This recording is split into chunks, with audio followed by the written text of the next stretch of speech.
Hello guys, welcome back to Gyansthali classes. I hope आप सब अच्छे होंगे।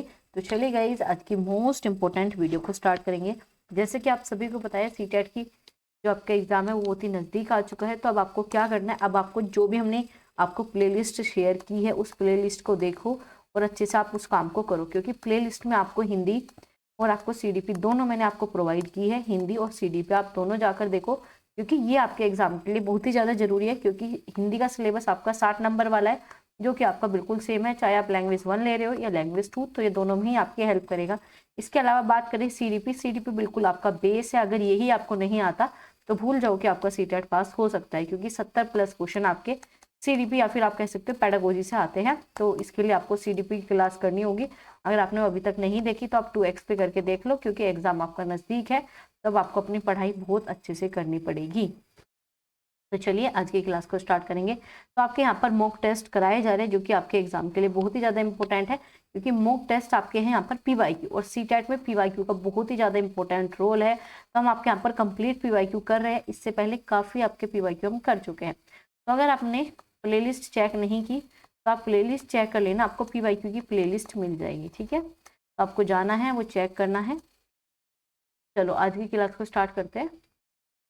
आप में से कोई भी पहली बार आए हो चैनल पर तो आप सभी सब्सक्राइब कर लेना, बेल आइकन को ऑन रखना, ताकि आपको समय पर क्लासेस मिल सके। तो चलिए, ये रहा आपका स्क्रीन पे पहला क्वेश्चन। फटाफट पढ़िए और इसका आंसर आपको साथ के साथ कमेंट बॉक्स में देना है। तो यहाँ पर क्या है, आपका निम्नलिखित आपका वर्णन को पढ़िए और कोलबर्ग के नैतिक विकास की अवस्था को पहचानना है। तो क्या करना है आपको, मोरल रीजनिंग की बात कर रहे हैं, इसकी बात करें, मोरल रीजनिंग की बात करें। ठीक है जी, तो यहाँ पर आपका यहाँ पर वर्णन क्या है, चलिए इसे पढ़िए और बताइए कौन सा जो यहाँ पर बताया गया। अंतःकरण या स्वचयनित नैतिक सिद्धांतों के द्वारा सही कार्य को परिभाषित करना क्या कहा जाता है, जो कि कानून और सामाजिक समझौते पर ध्यान केंद्रित किए बिना संपूर्ण मानवता के लिए वैध है। तो किसके लिए बात करें, संपूर्ण मानवता के लिए। तो सेवा भाव यहाँ पर दिखा रहे हैं, सेवा भाव आपका यूनिवर्सल हो जाता है। यूनिवर्सल आपका सार्वभौमिक, जो आप दूसरों के लिए सेवा करो। ठीक है, इसमें आपका खुद का इंटरेस्ट या खुद का कह सकते हो, आपको अपना ये नहीं देखना कि मैंने कितना कमाया कितना खोया, नहीं।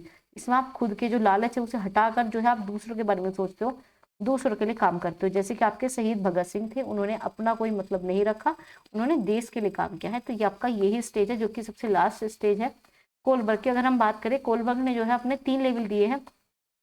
आपका कन्वेंशनल, इसके बाद है आपका, सबसे पहले आपका प्री कन्वेंशनल, फिर आपका कन्वेंशनल, फिर आपका पोस्ट कन्वेंशनल। इस प्रकार से इन्होंने आपके 3 स्टेज डिवाइड की है, और इसके अंदर आपके 2-2 स्टेज मिल जाएगी। ठीक है, 1, 2 ऐसे करके जो है इन्होंने टोटल स्टेज आपकी 6 दी है।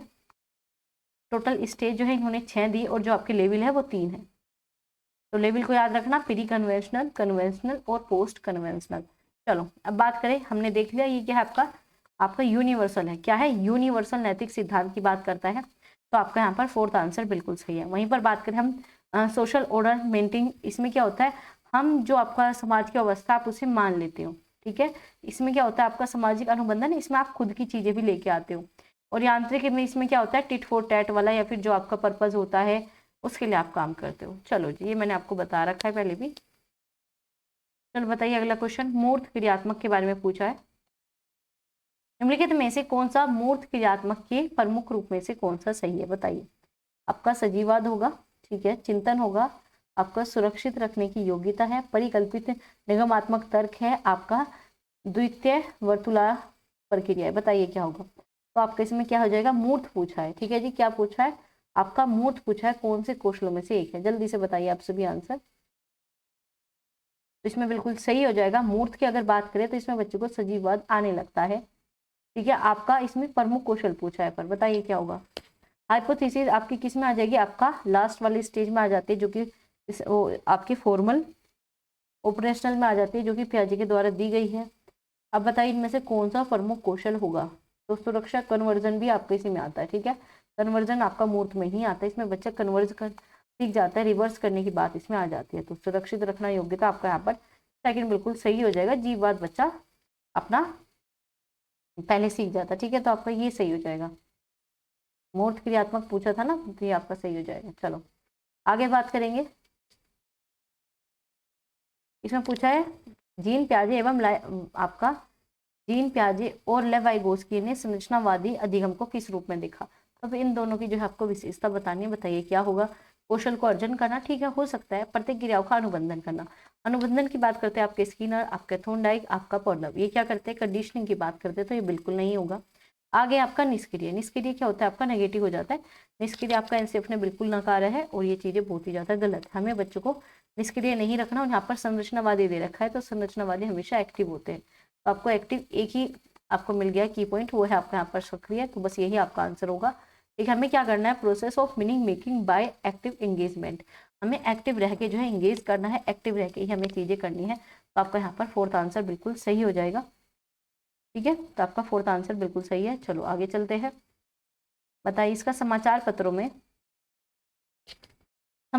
में कहानी और कर्तनों का चयन करना, प्रस्तुत करना जो पुरुष एवं महिलाओं दोनों में गैर परंपरागत भूमिकाओं को चित्रित करता है, निम्नलिखित में से सबसे प्रभावी कौन सा होगा। तो सबसे इफेक्टिव रोल पूछा है किस चीज के लिए, आपका यहाँ पर गैर परंपरागत में क्या हो सकता है, जैसे कि महिला बाहर ऑफिस जा रही है और पुरुष घर में खाना बना रहे हैं, ये गैर परंपरागत है। क्योंकि परंपरागत क्या होगा, महिला सिर्फ रसोई में रहे और पुरुष बाहर से कमा के लाए, ये आपका परंपरागत होता है।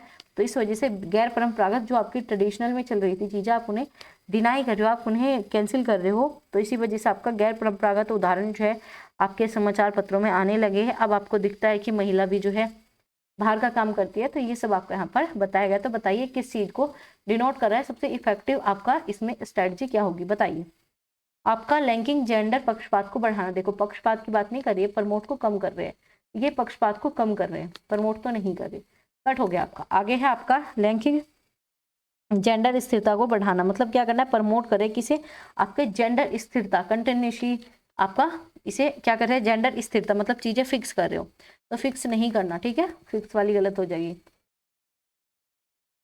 इनकरीज स्टेरियोटाइप जेंडर रोल, हम इनकरीज नहीं कर रहे, हम इनकरीज करेंगे अगर आपका स्टेरियोटाइप को, ये बहुत ही ज्यादा नेगेटिव हो जाएगी, क्योंकि स्टेरियोटाइप बहुत ज्यादा गलत चीज है और आप गलत चीज को इनकरीज कैसे कर सकते हो। ये आपका कैंसिल हो गया। फोर्थ बिल्कुल सही है, काउंटर जेंडर स्टेरियोटाइप, आप क्या कर रहे हो, लैंकिंग जेंडर या फिर रूढ़िवादिता अवधारणाओं का सामना करने के लिए बात कर रहे हो, बिल्कुल सही है। फोर्थ आंसर आपका बिल्कुल सही है और यही आपसे पूछा था।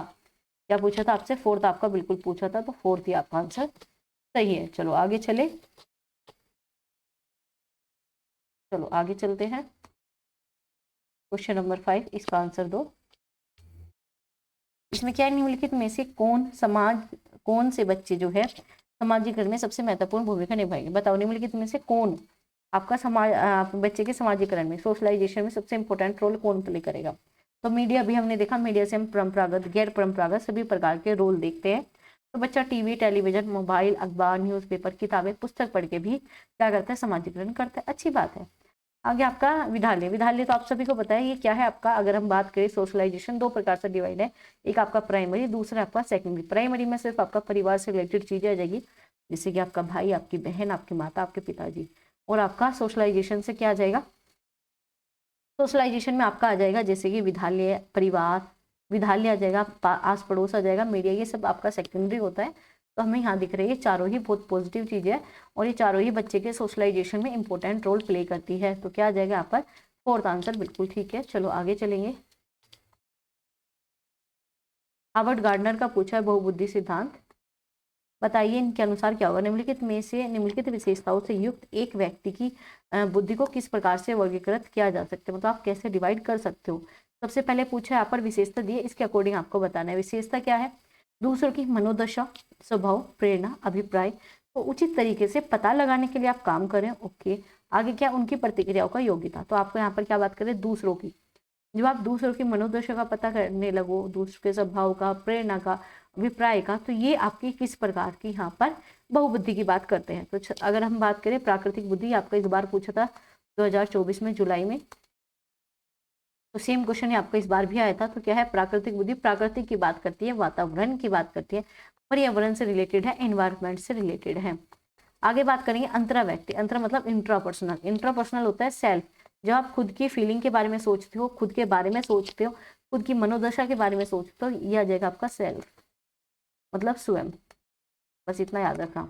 आगे आपका अंत्य व्यक्ति मतलब एंटरपर्सनल, एंटरपर्सनल में क्या होता है, आप अदर्स के बारे में सोचते हो, अदर्स मतलब दूसरों के बारे में सोचते हो, दूसरों की मनोदशा के बारे में, स्वभाव के बारे में, प्रेरणा के बारे में, तो इसी के बारे में सोचते हो। थर्ड आंसर बिल्कुल सही है। आगे आपका नैदानिक, नैदानिक किसकी बात करता है, आपके निदान करने की, निदान करना मतलब जब आप समस्या को क्या कर रहे हो, जब आप समस्या का पता लगा रहे हो। नैदानिक में हम समस्या का पता लगाते हैं और उपचारात्मक में समस्या का सोल्यूशन करते हैं। अब आपको समस्या, आपका सीटेट पास नहीं हो रहा, सोल्यूशन क्या है, आप ये क्लासेस कर रहे हो। चलो आगे चलेंगे। तो इसमें आंसर नंबर क्या हो जाएगा, आप सभी को पता लग गया क्या है, थर्ड आंसर है अंत है व्यक्ति। तो आपका बिल्कुल सही है, ये है आपका अंतर है और ये है अंत है। चलो आगे चलते हैं। अगर क्लास अच्छी लग रही है तो एक बार लाइक कर दो और कमेंट करके बता दो क्लास कैसी लग रही है, और आप सभी अपना फीडबैक दिया करो कैसी लगती है आपको क्लासेस। चलो बताइए क्या होगा इसका आंसर। बच्चों के मूल्यांकन के लिए निम्नलिखित में से कौन से कारण होने चाहिए। तो ऐसा कौन सा कारण है जो बच्चे के मूल्यांकन में किया जा सकता है। बच्चे के गैर उपलब्धि और आपका निम्न उपलब्धि, औसत और उच्च उपलब्धि वाले बच्चों को अलग करना, नाम देना। अगर हम बात करें मूल्यांकन तो सबसे पॉजिटिव बताना है, सबसे बेस्ट रीजन क्या है आपका, असेसमेंट ऑफ चिल्ड्रन, मतलब पॉजिटिव बताना है सबसे। तो अगर हम बात करें सबसे पॉजिटिव में, ये कभी नहीं होगा कि आप लेबल लगा रहे हो, आप सेपरेट कर रहे हो चीजें, ये कभी नहीं करोगे, तो आपका कट हो जाएगा। आगे है कक्षा में शिक्षण अधिगम प्रतिक्रियाओं में सुधार करना। आप क्या कर रहे हो, इंप्रूव कर रहे हो किसमें, शिक्षण अधिगम, ये कहीं ना कहीं पॉजिटिव है, आगे बात करेंगे। समय के साथ जो है बच्चों के लिए अधिगम के परिवर्तन तथा प्रगति के बारे में पता कर रहे हो, तो हमें क्या करना पड़ता है, हमें फाइंड करना पड़ता है कि क्या चेंज हुए हैं, क्या प्रोग्रेस हुई है लर्निंग में, तो यही चीजें हमें देखनी होती है। आगे बच्चों की क्षमता, ठीक है, बच्चों की संभावनाएं, आपका यहाँ पर सशक्त पक्षों में और आपका चुनौतीपूर्ण पक्षों के बारे में माता पिता के साथ चर्चा करना। तो ये भी कहीं ना कहीं सही है, आप डिस्कस कर रहे हो बच्चों की कैपेबिलिटीज के बारे में, आपका पोटेंशियल क्या है, बच्चे का स्ट्रेंथ क्या है, चैलेंजिंग एरियाज क्या है, तो आप टीचरों से बात कर सकते हो। इससे क्या होगा, जो समस्या होगी आप उसको सोल्यूशन ढूंढने में हेल्प करोगे बच्चे के लिए। तो आपका यहाँ पर क्या हो जाएगा, आपका यहाँ पर सेकेंड, थर्ड और आपका यहाँ पर फोर्थ, ये तीन आपके सही है, फर्स्ट आपका गलत है क्योंकि आप लेबल या सेपरेट करने वाली बात नहीं करते। चलो आगे चलेंगे। तो क्या हो जाएगा आपका इसमें आंसर नंबर थर्ड बिल्कुल सही है, ये रहा आपकी स्क्रीन पे। चलो आगे चलते हैं। इसमें से बताओ निम्नलिखित में से कौन सा प्रगतिशील शिक्षा की अवधारणा के बारे में प्रमुख है, बताइए क्या होगा। पाठ्य पुस्तक केंद्रीय अधिगम है, टेक्स्ट बुक के बारे में बात करते हो, सेंट्रिक लर्निंग, ठीक है। प्रत्येक बच्चों की क्षमता तथा संभावनाओं का विश्वास करना, मानक निर्देश तथा मूल्यांकन करना और बाह्य प्रेरणा तथा एक रूप मापदंड का यूज करना। यहाँ पर बात की है प्रगतिशील, मतलब आपका प्रोग्रेसिव एजुकेशन बात करता है बच्चों को बढ़ावा देने के लिए, बच्चों के अधिगम या लर्निंग प्रोसेस को इनहेंस करने के लिए। तो आपका पाठ्य पुस्तक, ये आपका इनसे बिल्कुल नकारता है कि पाठ्य पुस्तक का बोझ बच्चे के ऊपर मत थामो। आगे प्रत्येक बच्चे की क्षमता तथा संभावना ये हो सकता है। आगे है मानक, मानक करना आपका स्टैंडर्ड चीजें फिक्स कर देता है। स्टैंडर्ड मतलब फिक्स कर दिया कि आप सिर्फ इस दीवार तक ही जा सकते हो, इससे आगे नहीं जा सकते, हाँ नहीं जा सकते। तो ऐसे अगर फिक्स करोगे तो बच्चा बिल्कुल भी डेवलप नहीं होगा, तो ये कट कर दो। बाह्य अभिप्रेरणा, बाह्य अभिप्रेरणा कुछ समय के लिए होती है। एक्सटर्नल मोटिवेशन बहुत ही ज्यादा कह सकते हो, चीजें बहुत शॉर्ट है, या ये बहुत ही ऐसा होता है कि आपने एक वीडियो देखी और आपके अंदर जोश भर गया, आपने 2 दिन पढ़ाई की, तीसरे दिन पढ़ाई नहीं करोगे क्योंकि आपके अंदर भूख नहीं है, वो नीड नहीं है आपको। तो ये कट कर दे, ये कट कर दे, आपका यहाँ पर थर्ड आंसर बिल्कुल सही है। इसमें हम आपकी कैपेबिलिटी की बात करते हैं, आपके अंदर कितना पोटेंशियल है, ठीक है, इसकी बात करते हैं। चलो आगे बात करेंगे। आपका इसमें क्या पूछा है, विकास के व्यक्तित्व विभिन्नताओं को समझने के लिए क्या महत्वपूर्ण है, तो बताइए सबसे बेस्ट क्या है, आपसे ये पूछा है। तो बताओ विकास के व्यक्तित्व विभिन्नताओं को समझने के लिए, मतलब इंडिविजुअल डिफरेंसेस के लिए सबसे पॉजिटिव पूछा है, बता दिए फटाफट। वंशानुगत विशेषताओं के आधार पर विचार करना प्रत्येक व्यक्ति के जीवन में शुरुआती में होता है। ऐसा नहीं है सिर्फ आप व्यक्तिगत विभिन्नताएं आप हेरिडिटी के बेस पे डिवाइड कर दो, नहीं, ऐसा कुछ नहीं होता। पर्यावरणीय कारकों पर विचार करना जो कि लोगों को प्रभावित करती है, सिर्फ पर्यावरणीय विचारों को भी हम यहाँ पर मान्यता नहीं देते, दोनों ही प्रकार के हो गए। वुडवर्थ ने आपका हेरिडिटी और आपका इन्वायरमेंट दोनों का ही गुणनफल, दोनों का ही प्रोडक्ट बताया है। आपको यहाँ पर विकास या फिर आपको इंडिविजुअल डिफरेंसेस, तो दिमाग या इसे परिपक्व करने के लिए तो ये भी बिल्कुल नेगेटिव था, तो आपका फोर्थ आंसर बिल्कुल सही है। जब आपको पता लग गया ये तीनों आंसर नहीं होंगे तो हमेशा सही जब आपको मिल जाता है तो फिर आगे पढ़ो, इसे पढ़ने में ज़्यादा टाइम वेस्ट मत करो क्योंकि आपका यहाँ पर टाइम मैनेजमेंट बहुत ज़्यादा जरूरी है। तो चलो अगर हम बात करें तो आपका यहाँ पर फोर्थ आंसर बिल्कुल सही हो जाएगा। निम्नलिखित में से कौन सा विकास का सिद्धांत नहीं है, तो नोट पूछा है, तो नेगेटिव पूछा है। याद रखना अगर आपको नेगेटिव और पॉजिटिव नहीं आते तो टैग वर्ड्स की क्लास मैंने आपको कराई है, तो आप टैग वर्ड्स की वो क्लास जरूर चेक कर लेना। चलो बच्चों को अलग अलग गति से बच्चे सीखते हैं, भाई कहीं ना कहीं अच्छी बात है ना, बच्चों के रेट अलग होते हैं, किसी बच्चे ने आपका 2 साल का चलना सीखा, किसी ने 3 साल का, तो रेट्स आपके अलग होते हैं, पैटर्न आपका सेम होता है। विकास तुलनात्मक रूप से क्रमिक होता है, मतलब क्रम में चलता है, ऑर्डर में चलता है। हाँ ठीक है, चलो आगे बात करेंगे। विकास जो है समय के साथ साथ धीरे धीरे घटित होता है। ठीक है, आगे बात करेंगे विकास की सटीक गति। अभी हमने देखा कि गति क्या है, अलग अलग है। आप सटीक कैसे बता सकते हो कि एक्यूरेट आपकी यही गति होगी, यही सब चीजें होगी? तो आपका फोर्थ ही गलत है, और फोर्थ ही आपसे पूछा था, आपसे नेगेटिव पूछा था, तो नेगेटिव आंसर आपका फोर्थ हो गया, क्योंकि सेम गति नहीं हो सकती। जो आपका नेचर है डेवलपमेंट का वो बहुत ही क्या है, डिफरेंट है। रेट आपके अलग अलग होते हैं। और इन्होंने बताया कि प्राकृतिक जन्म से नहीं, ऐसा नहीं है कि जन्म से ही निर्धारित हो जाएगा बच्चा क्या करेगा, इन्वायरमेंट का भी तो फैक्टर है, अभी मैंने आपको बताया। चलो आगे चलते हैं, इसका बताइए जल्दी से आंसर क्या होगा। अनेक शोध अध्ययनों में से पता चलता है कि शिक्षक लड़कियों की अपेक्षा लड़कों से अधिक पारस्परिक क्रिया करते हैं। इसका सही विवेचन क्या है, बताइए क्या होगा।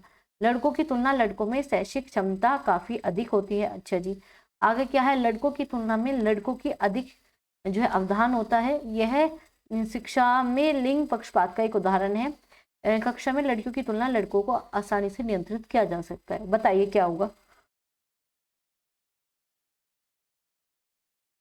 यहाँ पर आपके एक टीचर साहब हैं, वो क्या करते हैं, लड़कियों की अपेक्षा लड़कों से अधिक काम कराते हैं, लड़कों के साथ ज्यादा जो है कंफर्टेबल फील करते हैं, ज्यादा एक्टिविटीज कराते हैं।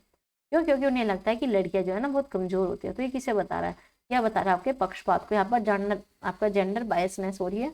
थर्ड आपका आंसर बिल्कुल सही है। तो क्या हो जाएगा आपका यहाँ पर, थर्ड आंसर बिल्कुल सही है। टीचर ने क्या कर दिया, भेदभाव कर दिया, जो कि गलत है। कभी भी एज ए टीचर आपको भेदभाव करना ही नहीं है। अगर आपने भेदभाव कर दिया तो आप ये मान के चलो आप एनईपी की बात नहीं मान रहे, और अगर आपने एनईपी की बात नहीं मानी तो भी गड़बड़ है, अगर आपने एनसीएफ की बात नहीं मानी तो भी गलत है, और अगर आपने आरटीई की बात नहीं मानी तो भी गलत है। तो अगर आप इन सब की बातों को नकार रहे हो तो आप सीटेट में फेल हो रहे हो। याद रखना, इन्हीं की बात को मान्यता देनी है, क्योंकि यही आपका सीटेट पास कराएंगे। एक समस्या में मूल और अपसारी समाधानों के साथ योग्यता करने के लिए किस में जो है प्राथमिक विशेषता होगी। तो पूछा है सबसे बेस्ट किस में होगा।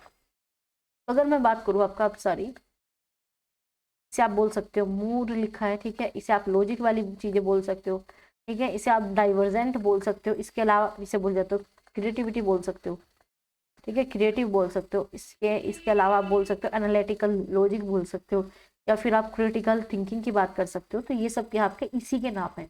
इसका मतलब क्या होता है, ये आपका एक क्वेश्चन है, मैंने पूछा कि आप जो है आपको क्लास कैसी लगी, तो कुछ बच्चा कहेगा मैम बहुत अच्छी थी, कुछ बच्चा कहेगा मैम आपका फेस नहीं दिख रहा था, कुछ बच्चा कहेगा मैम थोड़ी वॉइस में प्रॉब्लम थी। मतलब आप अपने अपने अलग अलग व्यू दोगे, कोई भी बच्चा सेम व्यूज देगा ही नहीं, क्योंकि सबके विचार अलग है। तो आप क्या कर रहे हो, अलग अलग दिशा में सोच रहे हो, अलग अलग दिशा में सोच रहे हो। इसका मतलब क्या है, आप सारी है, आप लॉजिक की बात करो, आप क्रिएटिव हो, आप एनालिटिक थिंकिंग लगा रहे हो, आप एनालिटिकल, या फिर आप जो है क्रिटिकल थिंकिंग का यूज कर रहे हो। तो ये आपके अलग अलग दिशा की बात करता है कि आप किस तरीके से काम कर रहे हो। तो ये बहुत ही ज्यादा आपका पॉजिटिव माना जाता है, और ये पॉजिटिव ही होगा, क्योंकि इसमें बच्चा सभी दिशाओं में भाग रहा है, सभी दिशाओं में चीजें सोच रहा है। तो यहाँ पर ज्यादा थिंकिंग लगती है, और यहाँ पर ज्यादा बच्चा एक्टिव होता है। तो आपका ईगो सेंट्रिक जो है, प्याजे साहब बात करते हैं कि बच्चा खुद से बातें कर रहा है, तो ये चीज नहीं होगी। क्षतिग्रस्त बच्चों, मतलब आपकी जो डिसेबल बच्चे, उनकी बात यहाँ पर नहीं है, कहीं तक मैच नहीं करा। अधिगम असक्षमता, वही आपका डिस्ग्राफिया डिसलेक्सिया वाली बात हो रही है, ये यहाँ नहीं होगा।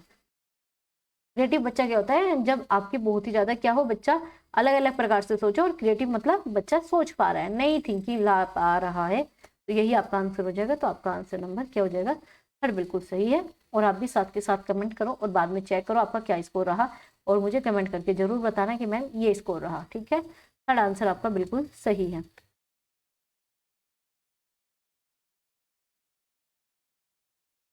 चलो बताओ, दृश्य बाधित, दृश्य रूप से बाधित, दृश्य रूप से बाधित विद्यार्थियों के साथ कार्य करते समय एक शिक्षक को किस प्रकार के अनुदेशन अनुकूल करने चाहिए, बताइए जी क्या होगा। स्पष्ट रूप से बोलना, छूकर महसूस करने वाली सामग्रियों का अधिक मात्रा में प्रयोग करना। अच्छा जी ठीक है, आगे है कई प्रकार की जो है दृश्य सामग्री का। देखो आप सभी को बताया, बच्चा क्या है, बच्चा देख नहीं पा रहा, तो आप दृश्य वाली विजुअल प्रेजेंटेशन का क्या फायदा जब बच्चे को दिख ही नहीं रहा। स्वयं अभिन्यास करना, तथा बच्चा विद्यार्थी उसे ध्यान से देख सके। अच्छा जी, खुद से बच्चा पढ़ेगा तो आपकी जरूरत क्या है।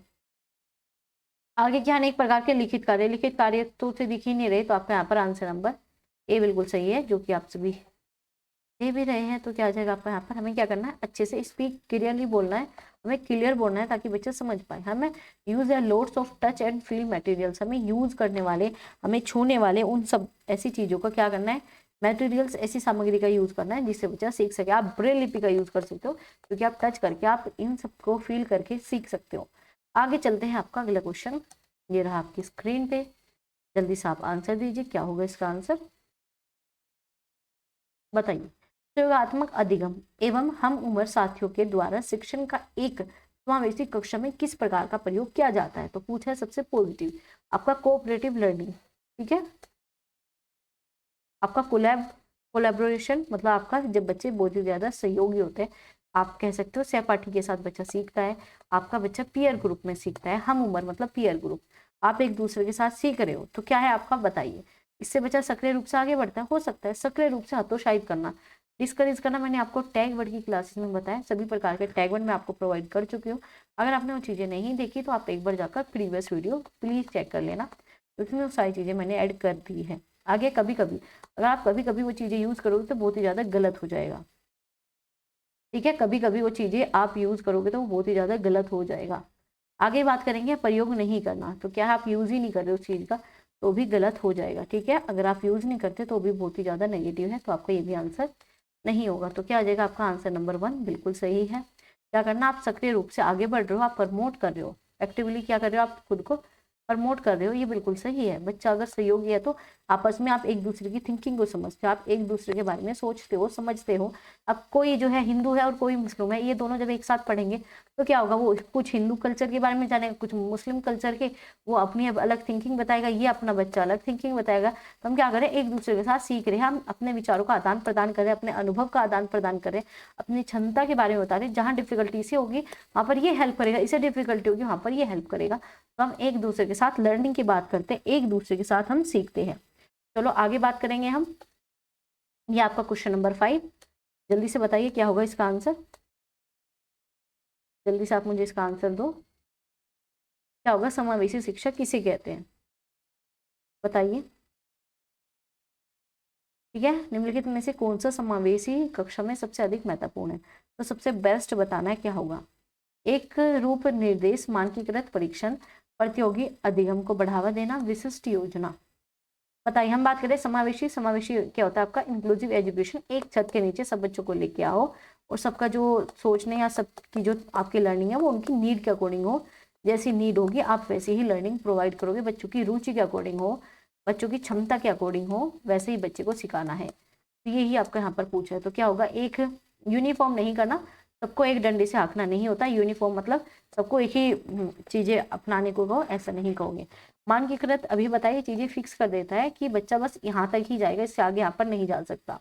आगे प्रमोट आपका कंपटीशन लर्निंग, मतलब प्रतियोगिता, आपस में आप द्वंद्व करा रहे हो, आपस में आप कंपटीशन को बढ़ावा दे रहे हो, तो ये बहुत ही ज्यादा नेगेटिव है। और उसमें सबसे ज्यादा पॉजिटिव आपका 4th आंसर था, ठीक है। क्या हो, इंडिविजुअल एजुकेशन प्लान किस लिए आया, ताकि सबकी इंडिविजुअल डिफरेंसेस की हम बात कर सके, सबकी जो भी इंक्लूसिव एजुकेशन में नीड है, ये आपकी नीड की बात करता है, ये आपकी रुचि की बात करता है, आपकी क्षमता की बात करता है।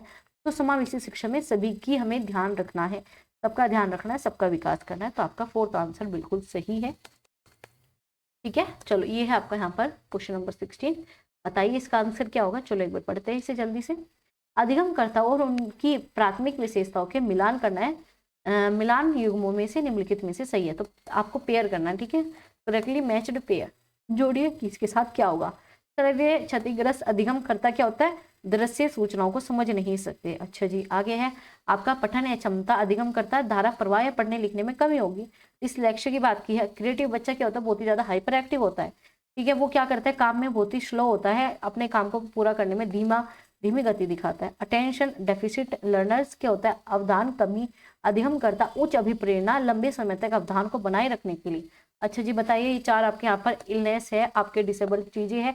आपका RPWD एक्ट मैंने आपको बहुत अच्छे से कराया है, अगर आपने CDP के डिटेल कोर्स में वो चीजें नहीं देखी तो सीधा क्वेश्चन आपका वहीं से है, और जिन्होंने भी नहीं देखा तो जाकर चेक कर लेना, CTET बाय एकता नैन करके आपको सारी प्ले लिस्ट मिल जाएगी, तो आप जाकर चेक करो और आप देखो, ठीक है, वहां से आपको बहुत सारी चीजें क्लियर हो जाएगी और वहाँ से बहुत क्वेश्चन आपके बनने वाले हैं। तो जाओ चेक करो।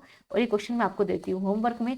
अगर आपको क्लास अच्छी लगी हो तो आपको पहले लाइक करना है, शेयर कर दो उन सभी दोस्तों के साथ, और आप कोई नया जुड़ा हो तो ज्ञान स्थली चैनल को सब्सक्राइब जरूर कर लेना। तो चलिए अब हम बात करेंगे आपका कुछ प्लेलिस्ट के बारे में। आपको मैंने 3 प्लेलिस्ट प्रोवाइड की है। एक है आपका यहाँ पर हिंदी का डिटेल कोर्स, उसमें मैंने काफ़ी PYQ कराया, इतना कर लो कि बहुत अच्छा हो जाएगा। और इसके बाद मैंने आपको CDP का डिटेल कोर्स कराया, वो देख लेना। और ये डेली आपका मॉक टेस्ट की अलग से प्लेलिस्ट बना दी है। आपका CTET बाय एकता नैन प्रीवियस ईयर करके आपको मिल जाएगा। और मॉक टेस्ट हम काफ़ी करते हैं, तो डेली आपका डेली 8:30 बजे जो है शाम में आपका हम यहाँ पर PYQ करते हैं। तो आप जाइए, चेक कीजिए और अपने सिलेक्शन को पक्का कीजिए। और इसके अलावा भी आपका टाइम कम है CTET में, तो आपको PYQ पे बहुत ज़्यादा फोकस करना है। और बाकी क्लासेस भी आपको यहाँ पर मिल जाती है, तो आप उन्हें भी जाकर चेक कर लेना।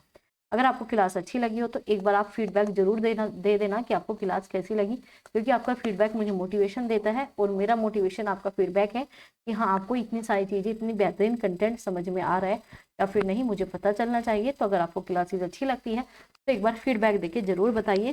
तो चलिए गाइस, मिलेंगे आपसे अगली क्लास में। तब तक अपना ध्यान रखिए। और अगर आपको कोई भी डाउट है, अगर आपको कोई भी क्वेरीज है तो आप कमेंट करके बता देना। कोई भी डाउट, अगर आपको कोई भी क्वेरीज है तो कमेंट कर देना, आपको उसका रिप्लाई जरूर मिल जाएगा। तो आप सभी अपना ध्यान रखिए, पढ़ाई करते रहिए। लास्ट टाइम बहुत ज़्यादा जरूरी हो जाता है पढ़ाई करना, जो कि आपके सिलेक्शन को निश्चित करता है। तो चलिए मिलेंगे आपसे कल इसी वक्त इसी समय। तब तक आप सभी अपना ध्यान रखिए।